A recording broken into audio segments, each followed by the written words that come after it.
여러분 안녕하십니까? 강명도TV 자유조선을 시작하겠습니다. 자, 북한이 오늘 새벽에 또다시 미사일을 발사했습니다. 여러분도 아시다시피 어제 제가 여러분들께 해드린 그대로입니다. 뭐 제가 잘나고 뭐 북한의 정보가 많아서 이렇게 딱딱 맞힌다고 생각하지는 않습니다. 왜냐하면 저는 북한의 최고위층에 있으면서 그들과 함께 즉 최고위층들, 정치국 상무위원이나 정치국 위원들, 뭐 김정은과는 자주 만나지 않았지만 저희 집안 어른들이 정치국 상무위원, 정치국 위원을 했기 때문에 그들과 함께 항상 생활을 해왔습니다. 그리고 그렇기 때문에 북한의 고위층, 특히 김정은이나 김정일 시대 때도 마찬가지지만 그들이 무엇을 생각하고 무엇을 원하는지 어떤 전략으로 나갈지를 누구보다 환히 꿰뚫어 볼 수 있었던 것입니다. 제가 어제 여러분들께 말씀드리면서 이 미사일 발사는 10월 10일 전후로 해서 계속될 것이라고 했습니다. 그리고 10월 10일을 고점으로 강력한 군사 도발을 할 것이라고 했습니다.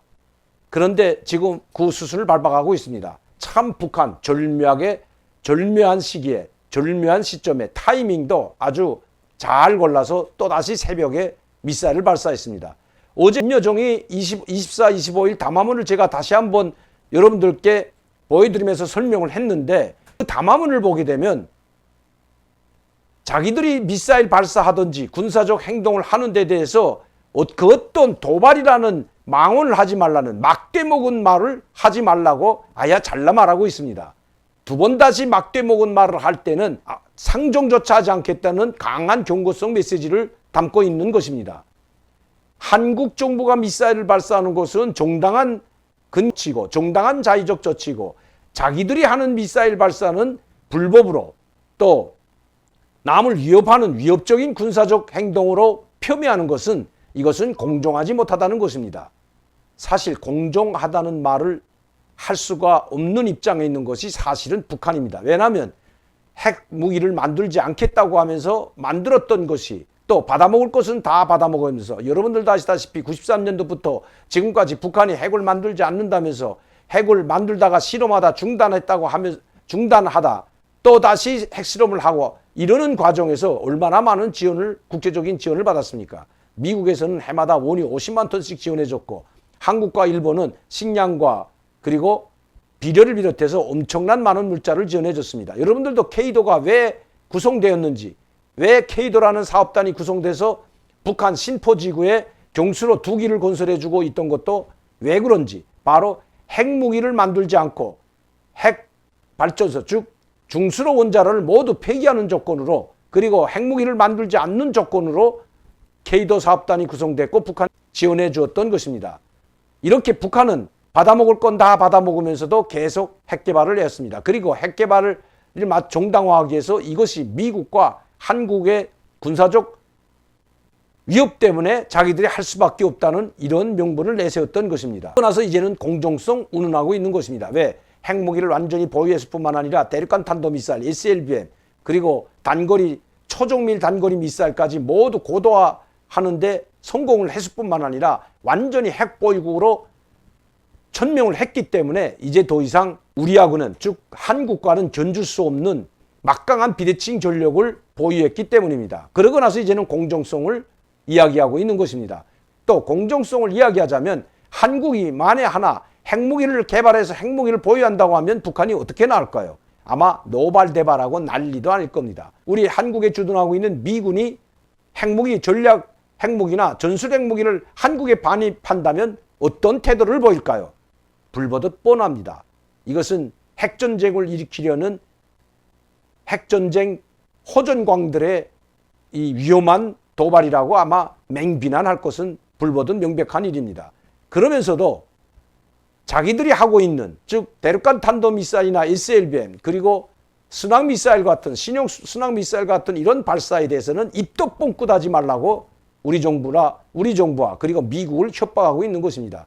제가 이번에 북한의 절묘한 선택을 했다는 것은 바로 이 시기가 아주 절묘한 시기라는 것입니다. 우리 한국에서는 대선이 이제 코앞으로 다가왔고 또 오늘 북한에서는 최고인민회의가 열리는 날입니다. 잠시 사진을 제가 한 장 보여드리도록 하겠습니다. 자, 이 사진은 최고인민회의 대의원들이 오늘 오전에 10시에 이 만수대 의사당이라고 하는 이 회의장에서 국회, 우리는 말하면 국회의사당이죠. 그 회의장에 들어가기 전에 만수대 언덕에 있는 조선혁명박물관 앞에 있는 김일성, 김종일 동상에 참배하는 모습입니다. 그런데 희한한 것은 이 선군 정치 때나 있을 법했던 일이 바로 여기서 벌어지고 있습니다. 그러니까 북한의 군을 대표하는 이 대의원들이 전부 앞에 있습니다.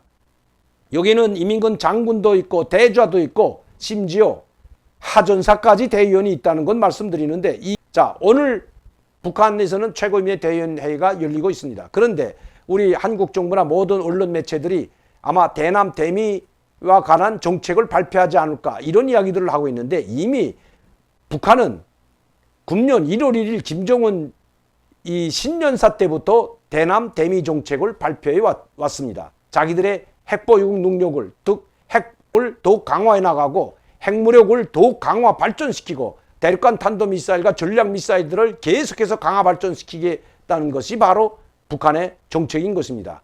금년도에 북한의 대남 대미 정책은 이미 나와 있다는 것입니다. 그리고 김정은은 이번 1월 1일 신년사에도 그렇고 8차 당대 연설 때도 한국이 대화로 다시 돌아오려면 9.19 합의를 지키라고 못 받고 있다는 것입니다. 그 9.19 합의는 바로 한미 군사 훈련도 그만두고 즉 북한 측에 위협이 될 수 있는 모든 군사 행동을 중단하되 아마 이 합의서에는 한미 군사 훈련을 중단한다는 말은 없지만 위협적인 군사적 도발을 하지 않는다고 하는데 이 북한에서는 한미 군사 훈련을 자신들에 대한 위협적 군사적 도발로 보고 있다는 것입니다.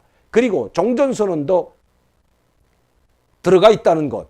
자, 이렇게 북한은 약속을 지키라고 1월 1일부터 우리 정부에 압박을 가해왔다는 것은 이미 신년사에 다 나와 있습니다. 그리고 신년사 이후에 1월 6일에 진행된 8차 당대회 때 그리고 당전의 정치국 확대회의, 당전의 전원회의 수많은 회의와 이 대회들에서 김정은은 이미 대남 대미 정책을 발표했던 것입니다. 또 24일, 25일 날 김여정이 두 번의 담화문을 통해서 분명하게 말했습니다.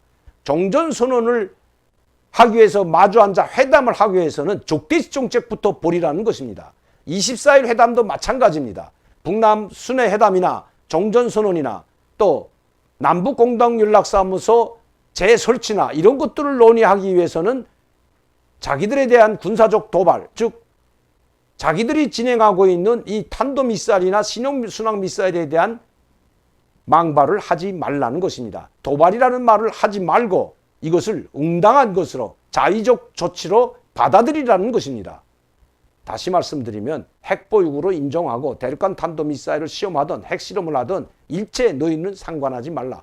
그래야만이 종전선언이나 북남순회담도 이루어질 수 있다는 이런 식으로 성명을 발표했던 대남 정책 방향이 분명하게 여기에 들어가 있다는 것입니다. 물론 이번 최고인민회의에서 뭔가 대남 정책이나 대미 정책이 노선이 제시되더라도 이 틀에서 벗어나지 않을 것입니다. 즉 적대시 정책. 그리고 북한은 지금 자력부강, 자강의 길로 나가고 있습니다. 자급자족, 자력부강, 자력갱생 이것이 지금 북한이 내 구호입니다. 그리고 정책인 것입니다. 여기에서 한 발자국도 물러서지 않겠다고 했습니다. 굶어 죽으면 죽었지 남의 힘, 즉 해외에 손을 벌리지 않겠다는 것입니다. 국제사회에 손을 벌리고 미국에 제재를 풀어달라고 애걸복걸하지 않겠다는 것이 김정은의 대미 정책이라고 해도 과언이 아니라는 것입니다. 김정은 오늘 또다시 미사일을 발사하는데 그 절묘한 선택이라고 제가 말씀드린 것은 27일 바로 김성 유엔 주재 대표가 연설을 했는데 이미 거기에 다 대미 대남 정책이 나와 있다는 것입니다. 그리고 그 첫째도 둘째도 미국이 회담을 하기 위해서는 북한에 대한 적대시 정책을 벌이라는 것입니다. 그 적대시 정책이라는 게 뭡니까? 바로 유엔 안보리 대북 제재부터 우선 푸는 것이 그것이 바로 적대시 정책을 해소하는 길이라고 분명히 말하고 있다는 것입니다. 적대시 정책을 벌이지 않는 한 미국과 회담은 절대로 구걸하지 않겠다고 했습니다. 그리고 오늘 새벽에 이 유엔 대사의 연설과 함께 바로 또다시 탄도미사일을 발사했습니다. 우리 국방부나 정부는 탄도미사일이라는 것을 빼놓고 그냥 미상의 발사체를 발사했다고 보도하고 있습니다. 또 분석하고 있다고 합니다. 분석하는 것이 아니라 이번에는 어떻게 대응할지, 도발이라는 말을 뺄지 아니면 또다시 도발이라고 해야 될지 아마 청와대와 이 국방부는 곤욕스러워할 것입니다. 아직도 분석 중에 있는 것 같습니다. 그러나 우리 정부 발표 있기 전에 스가 총리가 오늘 오전 7시 15분에 자기 일본 국민들 앞에 북한이 탄도미사일로 추정되는 미사일 발사체 한 발을 동해상으로 발사했다고 이미 발표를 했습니다. 청와대에서 NSC라는 국가안전보장회의를 열었는데 무엇을 논의하는지는 보지 않아도 뻔할 것 같습니다. 김여정이 25일 날 바로 도발이라는 이 망언을 다시 한번 하게 된다면 다시는 마주 앉지 않겠다는 이 경고성 그리고 협박을 했기 때문에 이번엔 어떻게 이야기할지 도발이라는 막대 먹은 발언을 두 번 다시 한다면 용서하지 않겠다는 경고, 이것이 과연 우리 정부나 청와대가 이야기하는 이 북한이 대화의 장으로 나오려는 그리고 종전선언에 대한 높은 평가일까요?